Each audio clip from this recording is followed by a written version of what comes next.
Welcome, everyone. We are delighted you could join the webinar of the Blueprint for Inclusive Research and Development in Education project, or BIRDE. My name is Susmita Pratihast, and I'm the project director for BIRDE. In this next hour or so, we hope you feel motivated to join us in the movement to reimagine K-12 education research and development infrastructure and the critical role that EdTech products and organizations play in the ecosystem.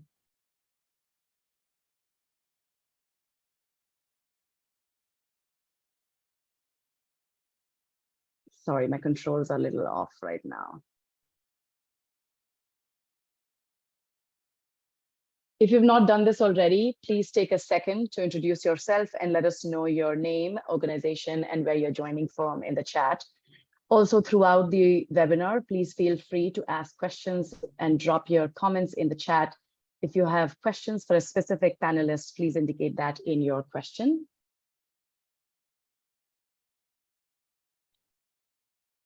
So here's today's agenda. I'll provide an overview of BIRDE project and the blueprint at a high level and discuss few pilot studies that are applicable to the education technology organizations. Following the overview, we will have a panel discussion and then hold a Q&A before we close for today.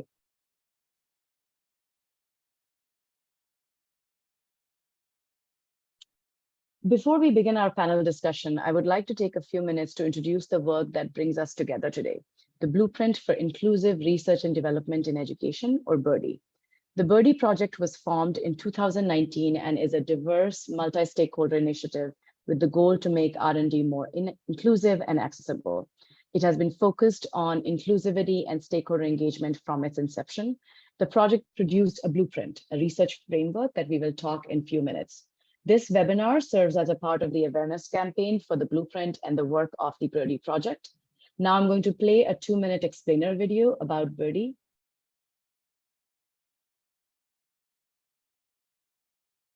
Rachel, go ahead and start the video if you can. There's a huge gap between education research data and practice. So when teachers, superintendents, state leaders, and digital learning providers try to find or create resources to help students learn, the answer far too often is, we don't actually know. It's not that the data doesn't exist, it's just inaccessible and difficult for the education leaders on the ground to understand or use. Think of it this way. Today's maps do much more than tell us where to go. They tell us when there's traffic or when roads are closed. They tell us the best way to get to our final destination. Similar to education research, we all need and want to get to the same destination where we can easily and safely share the data to understand what works. We're just at different starting points. The BIRDE Blueprint is a framework that serves as a map to modernize current K-12 research so that impactful research can not only be conducted, but actually used. BIRDE has brought together over 70 organizations to design and develop this framework. It uses a common language to build a bridge between education research and practice.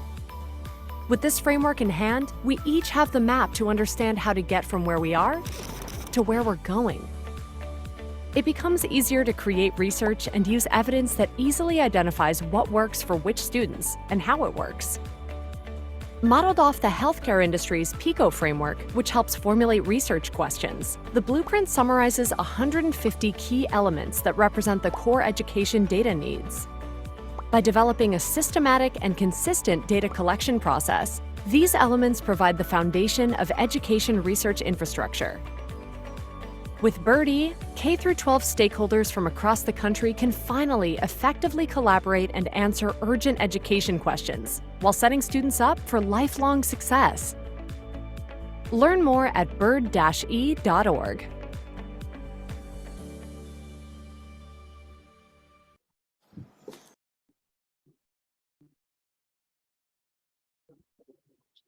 So the blueprint that you just saw in the video, which has been developed through an inclusive stakeholder engagement process over the last 3 years. It's a universal framework built on a common language to support and promote the development and accessibility of education research.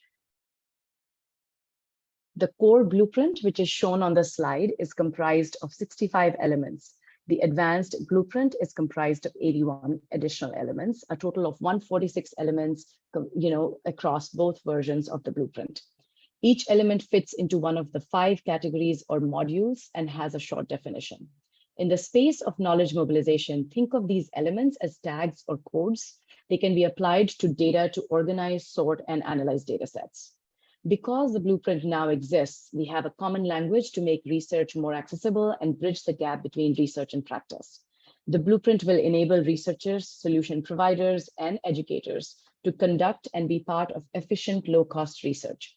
It will facilitate decision makers' use of research evidence that easily identifies what works for who and under what conditions.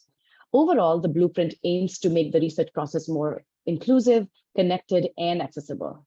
The Birdie project drew a lot of inspiration from the health sector in creating this framework, particularly the PICO framework, Population, Intervention, Comparison, and Outcome framework, which is a tool researchers use to create well-formulated research questions or hypotheses. In addition to PICO, we have used existing standards, conceptual frameworks, and publicly available measures and indicators to inform the blueprint. The blueprint was launched publicly in April this year to not just disseminate information, but also invite the community of researchers, practitioners, industry leaders, standard bodies, EdTech providers, and all other organizations to engage in this work.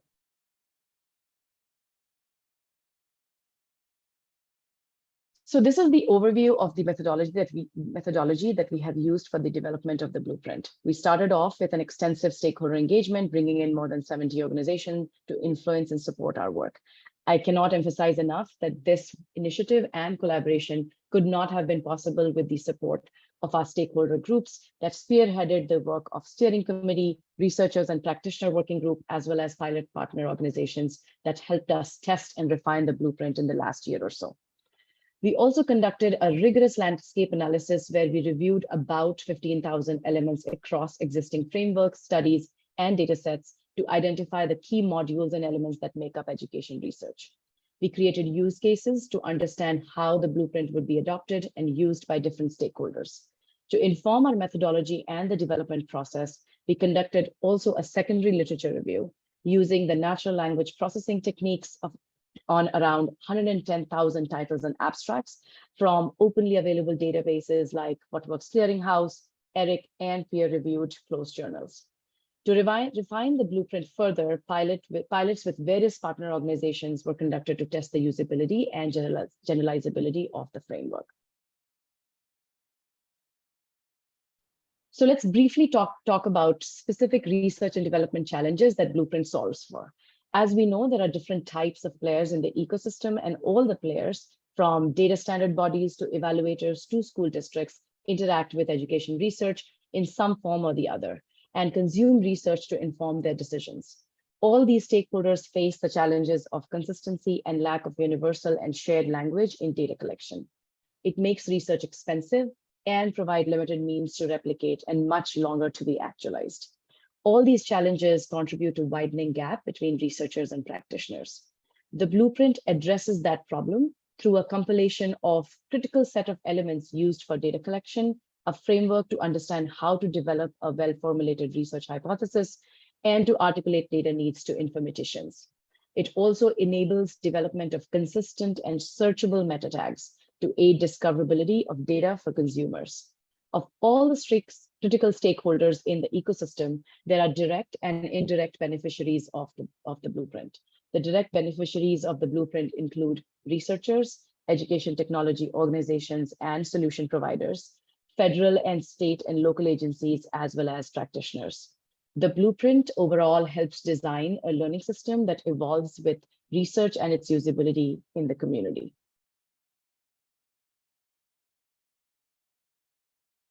To get more specific to education technology, we know that ESSA tiers or levels of evidence are recommended to choose evidence-based intervention to improve student outcomes. With the right level of alignment to the blueprint, EdTech organizations and solution providers can signal alignment with highest research needs of the community. It will enable a robust impact evaluation through the use of common research-based language with standardized definitions, as well as internal efficacy for product development. We conducted two different types of pilots with EdTech organizations that I want to highlight today. First was a pilot with Learn Platform that has a collection of historical rapid cycle evaluations, or RCEs, on different products and interventions to understand their impact.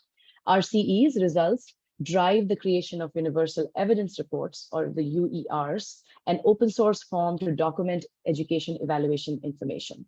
The pilot design focused on utilizing the collection of these RCEs and its summary variables to understand complementary overall overlap and coverage of these variables with the blueprint elements, especially focusing on population characteristics, assessment, and education technology. The pilot demonstrated more than 90% coverage and 88% understandability score across identified elements. It specifically emphasized on how alignment with the blueprint can improve EdTech products data models to serve practical data and research needs of both practitioners and researchers.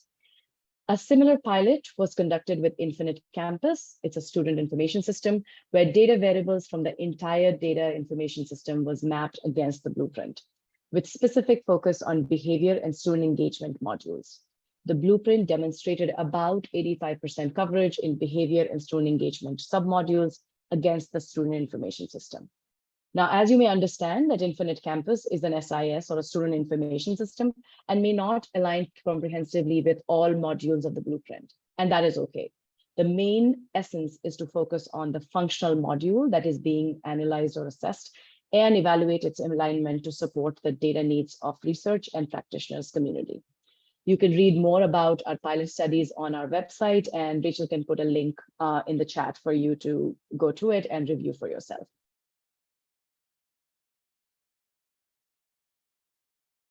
So I know it's a pretty short time, but I hope you gained a little bit better understanding of the Birdie project. We will have a live Q&A time during the webinar, and we encourage you to ask questions via chat. We hope you continue to engage with us further. At the bottom of the slide, you see our social media handles and our website information. We will promote our upcoming events and updates on social media. I'll put the contact form in the chat, and there are ways to engage with us. You can have a one-on-one conversation with me to understand more about the blueprint, how it can be used, or like recommend networks, individuals, or organizations that you think might benefit from knowing more about the blueprint. We can also provide you with an informational toolkit, or you can choose to receive updates about future events. And now it's time to hear from our panel. The panel will be moderated by Katrina Stevens, CEO of the Tech Interactive.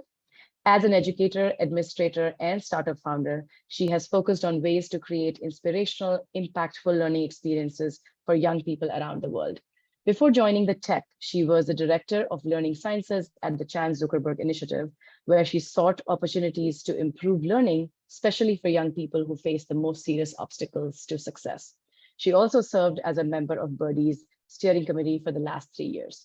Katrina, welcome. We're grateful you're here, and over to you. Oh, hi, everyone. So thank you again for everyone for joining us today. And I want to particularly welcome our speakers. So we've got Bart Epstein, Dr. Mary Stiers, and Sunil Gandaria. And really I was super excited to say yes to this moderation role because I love to talk about this stuff. And what's fun for me is that I've been talking about this stuff for at least well over a decade, and now other people are talking about this. And everyone who's moderating this panel are folks who have also been interested. So there's a moment that we're in right now. And part of that's because a lot of the work that Birdie and other organizations have done to get us here. We know that education research is critically needed to evolve our education system, really so we know what works for whom and in what context. If we know this, then we can serve our children better. The pandemic, as everyone has known, has only exacerbated the need to think about evidence as a way to understand what our students, our families, and our educators need to be successful. We need a robust, inclusive, and agile research and development process if we want to understand what works for whom and in what circumstances. And this system needs to not only help us understand what works, but it needs to make it easier for us to share the knowledge that we've learned from so that we can then share that back out to the field so we can help more kids. Currently, the R&D infrastructure is not only underinvested. We've all heard the numbers about the small percentage of investment in education R&D compared to other investments. But it also lacks the structure we need to design to truly impact educators' decisions, or to take the input from the field about what the field needs to be studied. We're woefully under-resourced, and we lack the structures to understand what questions communities and districts want and need to be answered on time horizons that have meaning for their challenges. They don't want to know if something works 3 years from now. They have kids that are in front of them right now, and that's the information they need to be able to help them make decisions. We need education research that is inclusive, it's connected and accessible, so that researchers, providers, and educators can create and participate in efficient, low-cost research that gives us answers to what works for whom and under what conditions. This means we need also uncommon alliances to come together across all stakeholders to initiate, strengthen, and structure the K-12 research and development ecosystem, so that's more responsive to the field, more inclusive of different types of research, and a march towards answering critical questions for our country, for our kids. There are a lot of initiatives already underway, and it's spearheaded by organizations such as Learn Platforms, Universal Evidence Report, Birdie's Blueprint, which we're here for today, Age of Learning and other companies like them, Eridif's current initiative, R&D ecosystem mapping, above all, the modernizing efforts initiated by the US Department of Education's Institute for Education Sciences, and then many other organizations who are attending our webinar today. It will take all of us. We need unique and strategic partnerships across many stakeholders, including practitioners and researchers, informal learning, industry, and philanthropic organizations, foundations, to create a truly structured and universal ecosystem that generates, synthesizes, and mobilizes research-based evidence to ensure that our kids have access to the programs and products that positively impact learning. It even includes folks like me who are thinking about how we can take what we're learning at a science center and to share those insights so more kids can benefit.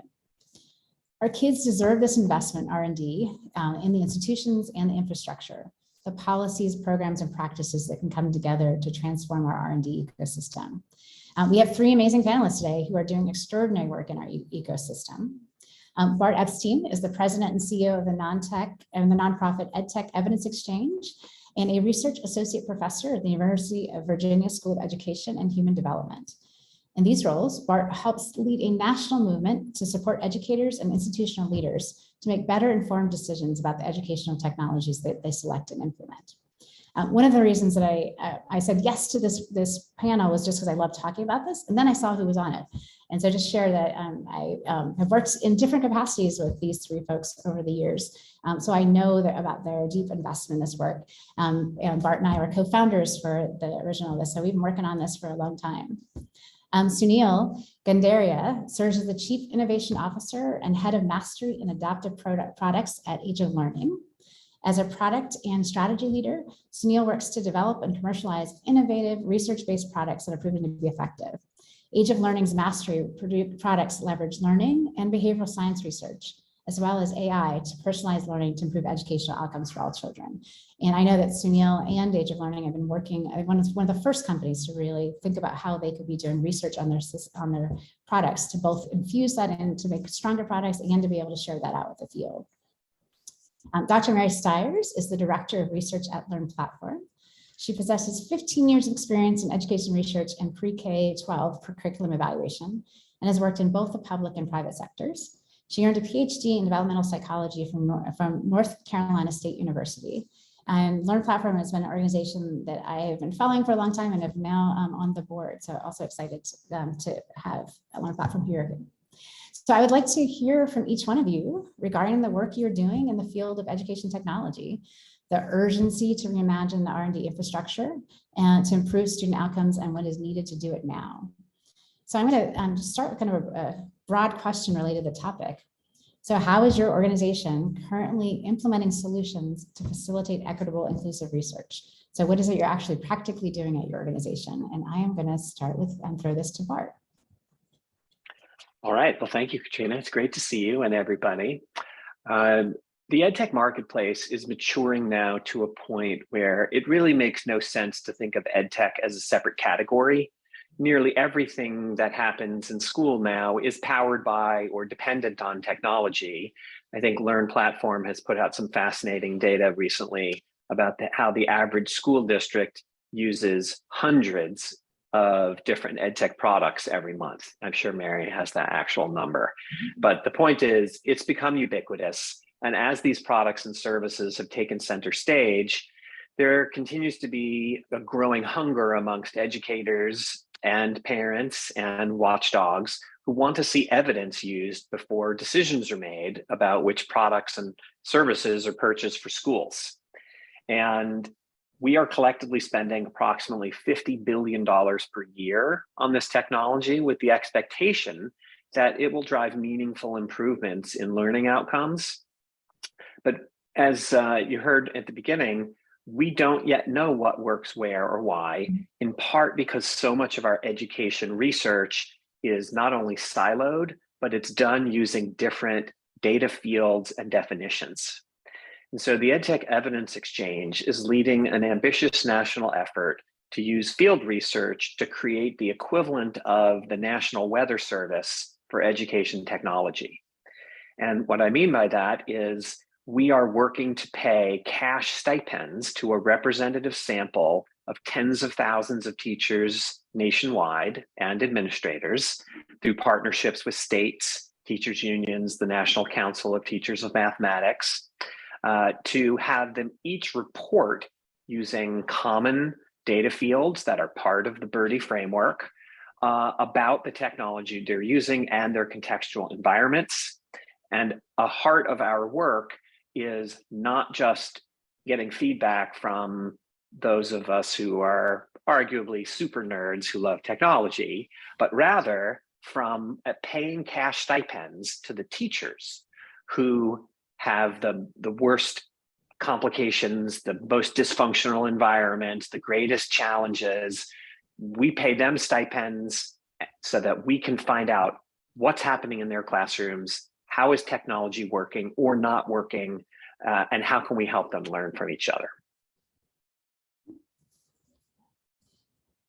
I particularly love with the EdTech Genome Project, the pieces of really being able to have more concrete ways to be able to categorize the things that we used to talk about. It's like, well, we know that this is an issue in implementation, but now being able to get more precise about like what those details and what that looks like. And love that it's involving people from all across the ecosystem. Sunil, I know you've been doing this like in your company for a long time, so I'm curious about how you are incorporating this work. Absolutely, Katrina, and thank you for the introduction. So Age of Learning is best known for ABC Mouse, and building on our understanding of young learners, we turned our attention about 8 years ago to solving the equity gap in early learning as evidenced by the dismal NAEP scores that are experienced by so many of our young learners from low-income communities, which, to remind everybody, this was a phenomenon that existed well before the pandemic. And the underlying focus of our work has been to solve the opportunity gap that exists because of these inequitable results. And to do this, what we've done is used a research-based approach to develop a personalized mastery learning system that powers two new products, My Math Academy and My Reading Academy. And so beyond just a research basis, and we strongly believe in that, we have the digital promise certificates for learner variability as well as research-based design. We know that it's very important to conduct studies and to develop not a single point, but a body of evidence that proves that our solutions accelerate learning and increases students' motivation and engagement in learning. And to date, we've conducted 12 studies and counting, including multiple randomized controlled trials in partnership with WestEd, SRI, and Mary and her team at Learn Platform. And to facilitate equity, these studies have been across the country in Title I districts, rural and urban districts, because we know we need to provide evidence that our programs can work in a variety of contexts. And overall, as an organization, we've conducted studies with more than 126,000 students, and I feel like we're just getting started. Yeah, thank you. And Mary, your Learn Platform is approaching a different part of all this. So how are you working on all of this in the Learn Platform? Yes, happy to share, and thank you for having me on here today. I was equally excited, Katrina, to see who was on the panel, and happy to, my light just came back on, and happy to be here today and share a little bit more about what we're doing. So at Learn Platform, we've always recognized that research efforts should be equitable and inclusive. We know that researchers and providers shouldn't do a single RCT or QE or quasi-experimental design to confirm that a product works. So Sunil, I commend you on 12 different RCTs. That's fantastic to look at how it's working in multiple contexts. So really here, the old mentality of one and done no longer applies in our current world because we find that these lengthy, costly studies really offer sweeping generalizations that when teachers and admins look at it, they say, this wouldn't apply in my context. This doesn't look like me. So instead, both groups, so providers and researchers and districts, should work together to build a body of evidence to show that a product works in multiple communities and contexts. So all these studies don't need to be an RCT or a QED or quasi-experimental design either. ESSA does allow for correlative studies as promising evidence. We know that in the regulatory guidance. So at Learn Platform, we support districts, states, and providers in conducting multiple ESSA-aligned studies to really understand how their products are working in local contexts across the country for organizations as a whole. So how is it working across the entire organization? And then within different student subgroups, how is the product working? How can they work to make things better and use that from product improvement efforts as well, but also to improve implementation. And then we do this through our impact engine for local and state education agencies, as well as our evidence as a service work with providers such as Age of Learning. And both of these allow for rapid, cost-effective research that really provides evidence in weeks versus years. So once that data is collected, we do support these groups in rapidly analyzing and reporting results, really garnering those formative insights, as I mentioned. And then we really encourage evidence sharing across parties through our universal evidence reports. I know you mentioned that, Katrina, thank you, which are similar to and aligned with the blueprint.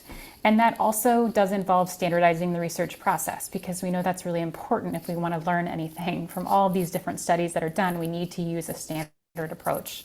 So the UER focus, again, similar to the blueprint, but kind of on the reporting end, is on standardizing reporting of results to really ensure that the findings are accessible to everyone and not a select few. And kind of address it because we've always needed this, but the ecosystem has not been structured to have the incentives in the right place for people to be able to spend the time and the resources to do it. And so the next question for each of you is, why?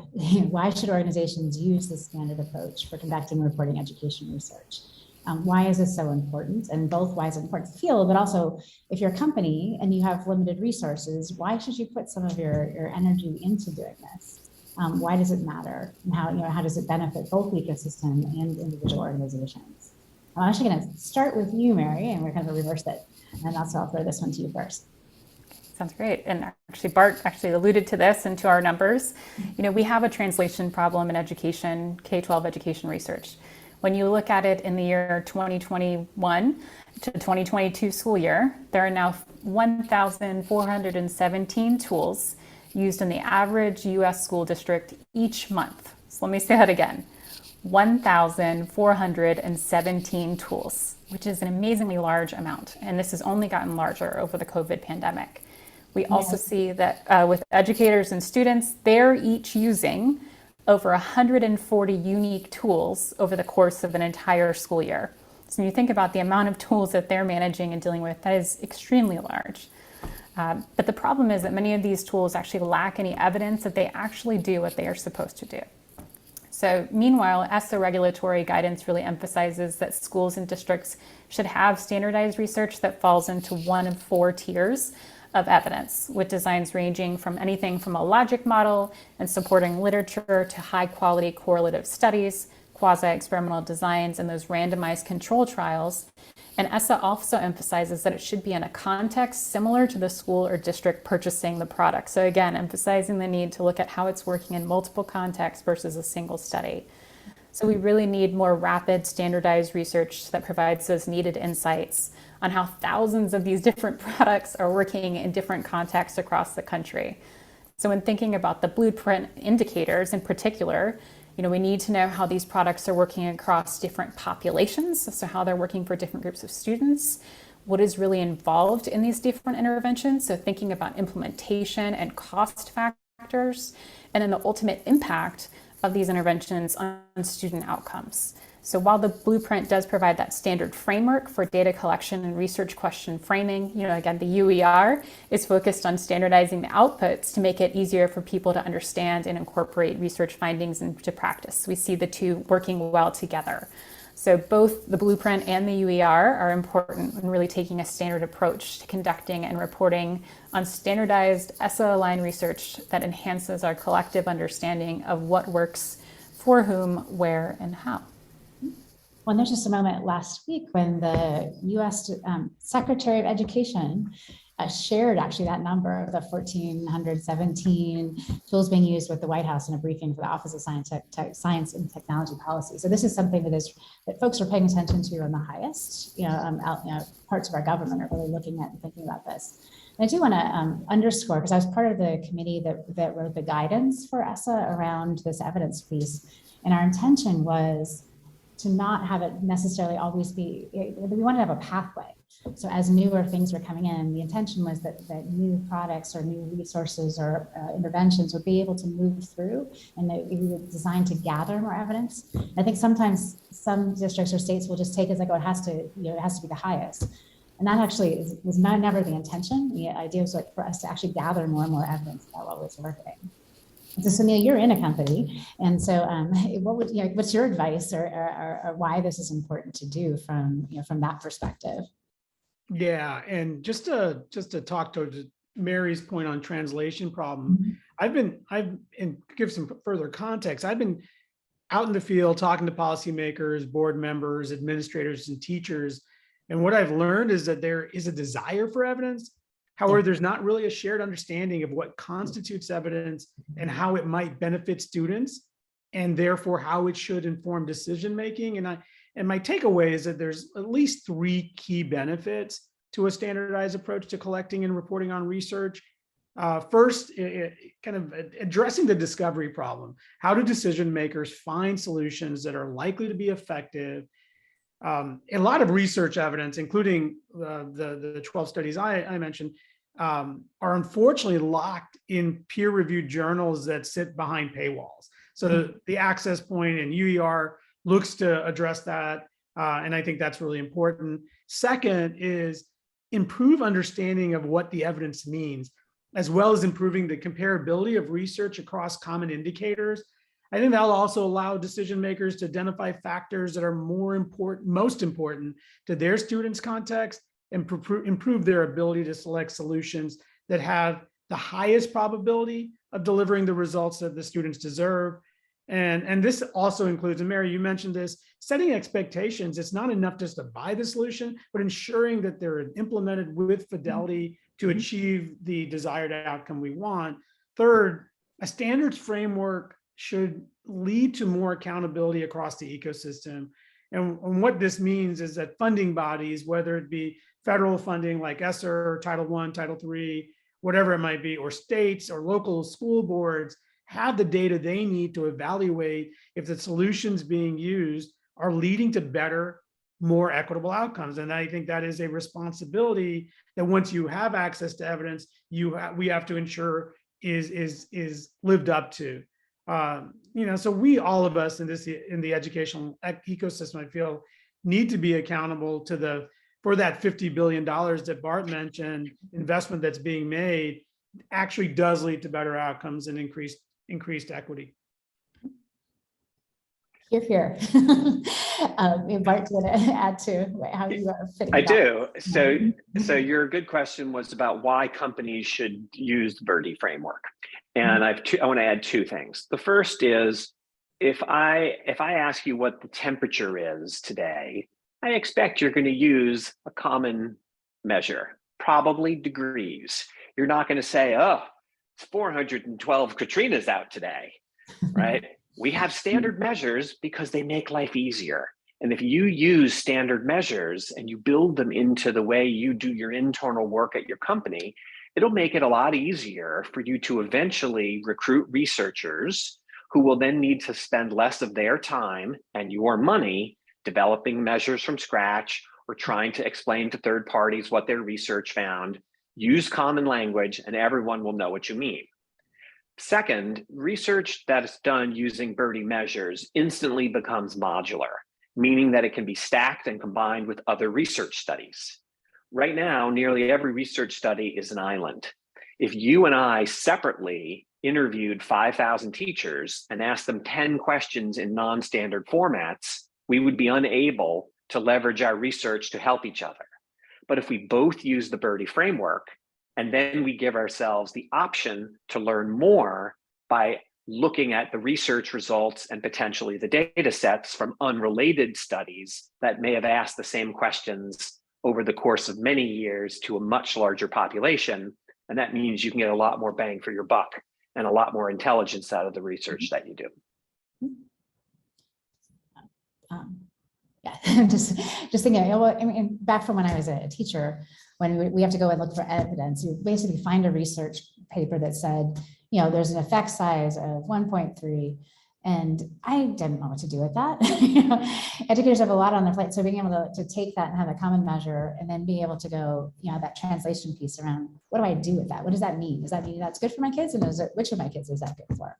So like closing all of those gaps there. I'm curious actually what the size is for the Katrina's degrees too. But, and so doubling down on this question about like, what is the value added for organizations to use this standard approach? How will alignment to a standard approach drive growth and profits for tech companies? And we've got a lot of organizations on here, and a lot of companies have investors who care about, it needs to actually make money. And the fact that we actually want things to be able to make money because those are sustainable. It means the tools stick around. So when teachers start getting to, start incorporating them, they're not going to disappear on them. But at the same time, most people who are in education technology truly want to make sure that the products that they're using are really helping kids. So what is the value? I'm going to throw it to Sunil, since you are sitting in a company right now.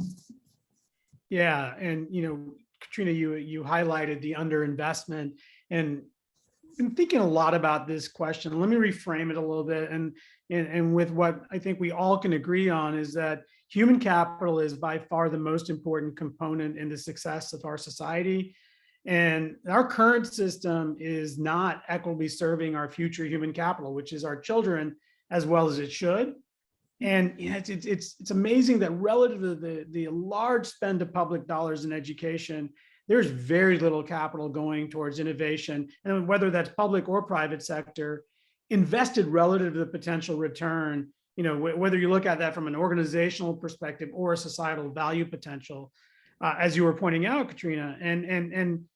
And so why aren't we seeing sufficient investment in solutions that deliver evidence and impact? And, we come into this knowing that we have an incredibly fragmented market. There's over 14,000 schools in the US, and a lot of those are individual decision makers.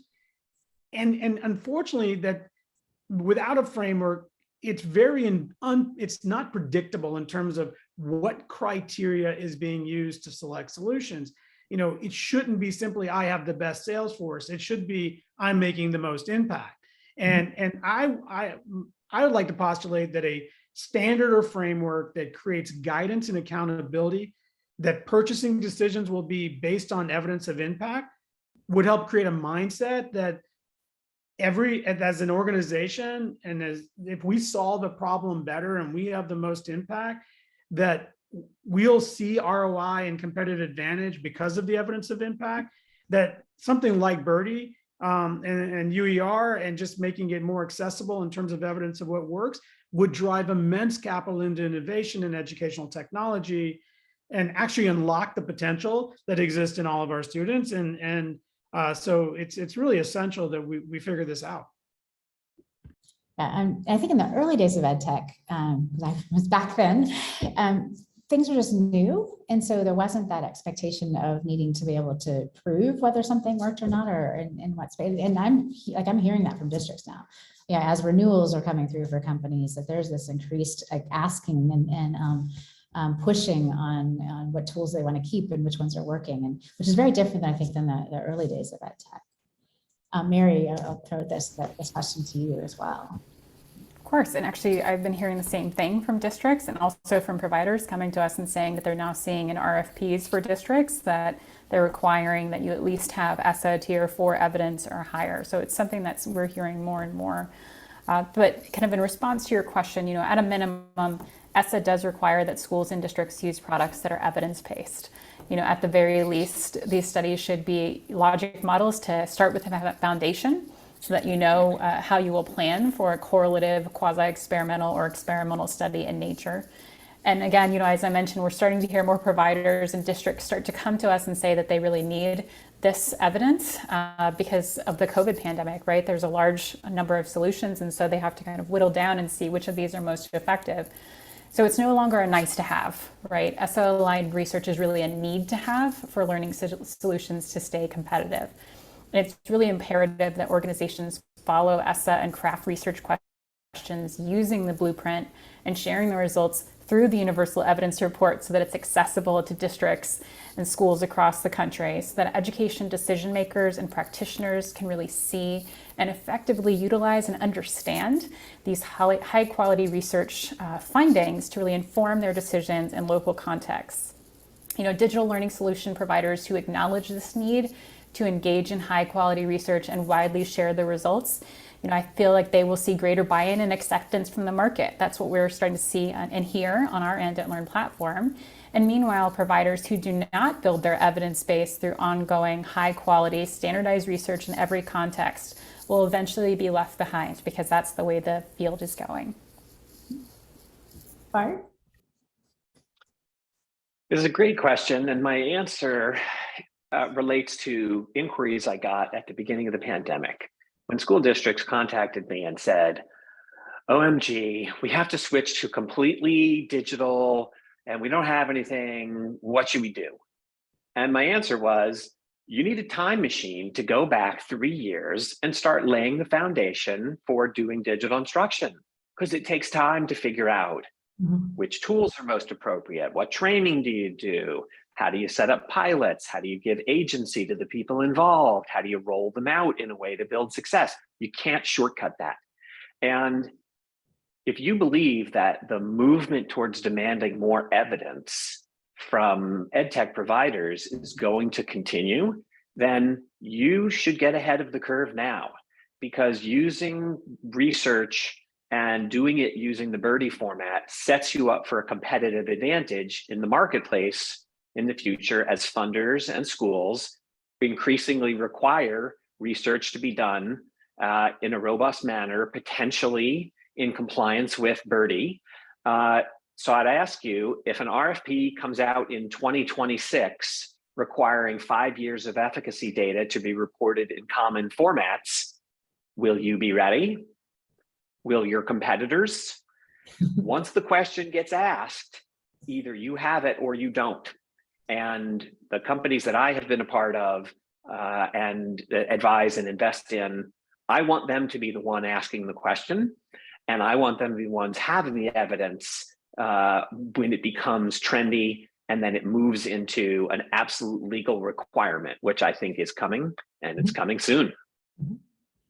And then in the early days, their research studies in the traditional sense, were very expensive to do. And so, it's a barrier. It was a barrier for a lot of companies to be able to do that, or other kinds of organizations, or even schools to be able to conduct that. But a lot of that barriers, things like we can do these much more inexpensively. They're much lower cost ways to do this now. So that barrier has been removed. And so there are ways, like One Platform is doing this, and others I think are on this, on the webinar, are also doing things like this. So that removes that. One of the statistics that always stuck in my head is that we spent more money last year on the designing the interface for Snapchat than we did for all of education R&D. And so for me, we need to work on getting more money for that. But in the interim, being able to use something like Blueprint, the Birdie framework, allows us to, and these kind of lower costs, allows us to be able to get the level of evidence we need much less expensively. So we can at least do more with the kind of funding that we have that exists for us. And with that, so one, thank you for the panelists. We are going to turn and do some Q&A. And again, if there's specific folks on the panel that you want to direct a question to, please put that in the chat. So the first question that's in the Q&A right now is that, are there examples of the data collected in summaries? And that might go back to some of what the pilots that we did. So I don't know if Mary, because I know you were a participant in one of those pilots, but if others want to answer that, throw it to whoever feels like the most. Yeah, I'm happy to share. So in terms of the pilot with Learn platform, we gave an example of our rapid cycle evaluation process and certainly work with Innovate EDU closely on the different variables that districts are most interested in when running rapid cycle evaluations. So looking at different standardized achievement measures, such as state end of year test scores. But they are also typically very interested in looking at different demographic variables. So not looking at how the product is doing overall and just looking at that only, but also looking at how it's working for different subgroups of students. So students on free and reduced price lunch, students at different grade levels, English language learners, and really kind of looking at a variety of different demographic variables to see how it's working. And the universal evidence reports, are there a place that people could go to look to just kind of see what those look like? Of course, I will post a link in the chat. I believe it is evidencereports.com, but I will post a link in the chat. Beth has asked the question of a lot of this research is for products that teach students specific skills or learning platforms like ABC Mouse. Are there plans to measure efficacy for process-based tools that students are using, like a college app platform or something like that? Well, my answer there would be, you're really asking a question to funders. And earlier this year, Congresswoman Grace Meng and I wrote an op-ed about the lack of education research funding at the federal level and comparing it to the amount of research that's done in medicine and the regulatory framework. Do we need efficacy research on process-based tools? We absolutely do. But the reality is right now, the entire budget for the Federal Research Agency is less than $1 billion. And most of it is spent on existing alternative problems. And so we need a lot more investment at the federal level in education R&D. And then we need a way for practitioners and parents and educators to be able to express what they want to see researched. Otherwise, we have to rely on individual companies to do it. And then that is often self-serving and self-selected, and we wind up spending a lot of money on things that don't get researched. Mary, on the Learn platform, can folks actually do an RCE or do an evaluation on more process-oriented products? They certainly can. That is certainly a possibility. We typically look at EdTech usage data, so platform data, but there are also ways to conduct studies that are aligned to standards and aligned to the blueprint and ESSA, and that can be done in rapid cycle evaluations. Just to add more context, a little bit more context, Mary and I and our teams have talked about, beyond academic outcomes, what else can we measure? How else do we measure? And how do we track those measurements? So, pretty regularly as part of our work with Learn Platform and others, we are collecting other evidence from teachers and other participants in the ecosystem to see other impact that we can have. We're very intentional about our design. So yes, we want academic outcomes. We also want to, help kids develop learner identity, for example, and that's the idea, or develop growth mindset. And so there's a lot of new assessment questions that or measurement that we want to do that may not exist in some of the standard assessment questions that are out there. So I think there's a lot of opportunity to continue to evolve both the efficacy field in terms of what we should be measuring and where we go with that within the context of even K-12. I think there's a lot of, when I was in the district, there were a lot of tools that were like, this will save teacher time. And I wanted to know if it really did. There's some kind of basic stuff that kind of what I think about as like low hanging fruit. I'm going to pick up another one. So Michael, I was pulled away. Will you be sharing the recording? Yes, we will be sharing the recording afterwards. So we'll make sure that gets it sent out. Cassandra, Is this research important, available for EdTech that supports adult learners in their professional development? I would say yes. I think that research is important across all content areas. And actually, we've been hearing from different providers that are offering professional development solutions and that are working with all types of learners, so that this is becoming increasingly important to the districts that they work with. So, I don't think that there's ever a product where I would say that you don't need evidence. I think that building your research base and your evidence base is important, because not only can it help districts in making decisions and kind of informing their implementation of the products as well, but it can also help you from a product development perspective. So I think approaching it with a formative lens can be particularly helpful. And I'm going to pick up a couple of questions that were answered in the chat, but I think that they're useful for everyone to hear. So on ESSA, is there a potential scale barrier here for programs meeting ESSA Tier 4 requirements, since Tier 4 does not qualify for additional school improvement funding? And Bart, you would answer that, so do you want to take that? Sure. So in my experience, when companies first develop understanding that ESSA exists and that there are tiers of evidence, they say, let's look and see what we qualify for. And some of them realize they don't qualify for anything because they don't even have an articulable theory of change for why their product works. They just know it sells well. Or they realize that all they have is Tier 4, and those companies almost always then start on the path towards, what do I need to do to generate Tier 3? They'll engage with Learn platform, they'll find an outside researcher, they'll start planning small studies, and that's the way it should work. The way that it was set up, it's not 0 or hero, it's level 4, level 3, learn more, improve. Then when you're ready, do a bigger study, get to level 2. So that's my answer. And then Sandro, good to see you, Sandro. Fully acknowledging my bent towards early stage EdTech. In any innovation ecosystem, new gates and gatekeepers always stymie the development of new ideas. So acknowledging the very real need for showing evidence, how can we protect innovation in EdTech? There is a distinct lack of early stage funding as it is. Mary, you had responded. Yes, I'm happy to share there. And actually kind of building off of what Bart said, I think that that's one of the fantastic things about ESSA, and Katrina, you alluded to this as well, that it really allows for that progression. So we have worked with early stage EdTech companies. Everyone can start with the program logic model and identifying how your product is supposed to work.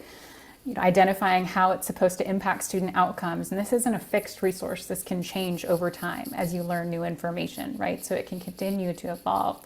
But at least when you have that starting level of evidence, that is something that can help you get into a district. So we've worked with providers that as soon as they had that ESSA level 4 logic model, that was a key that allowed them to get into several different districts. And then also, because correlative studies are ESSA level 3, once they had that foundation, these early stage EdTech companies were able to design correlative studies and rapidly do some pilots in different schools across the country and get some answers very quickly, and then move up to ESSA level 3. So just because you're an early stage company doesn't mean that you're left out of this.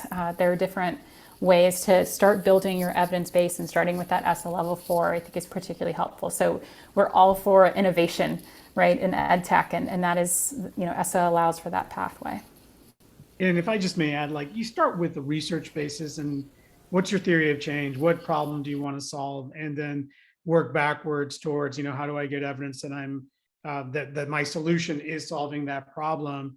And you can start very small scale and then work your way upward. And I feel like the Learn platform, evidence as a service, is and I'm not here to promote your platform, Mary, but it is a good place to start in terms of, as you dip your toe into how do I start gathering evidence that my product's going to make a difference.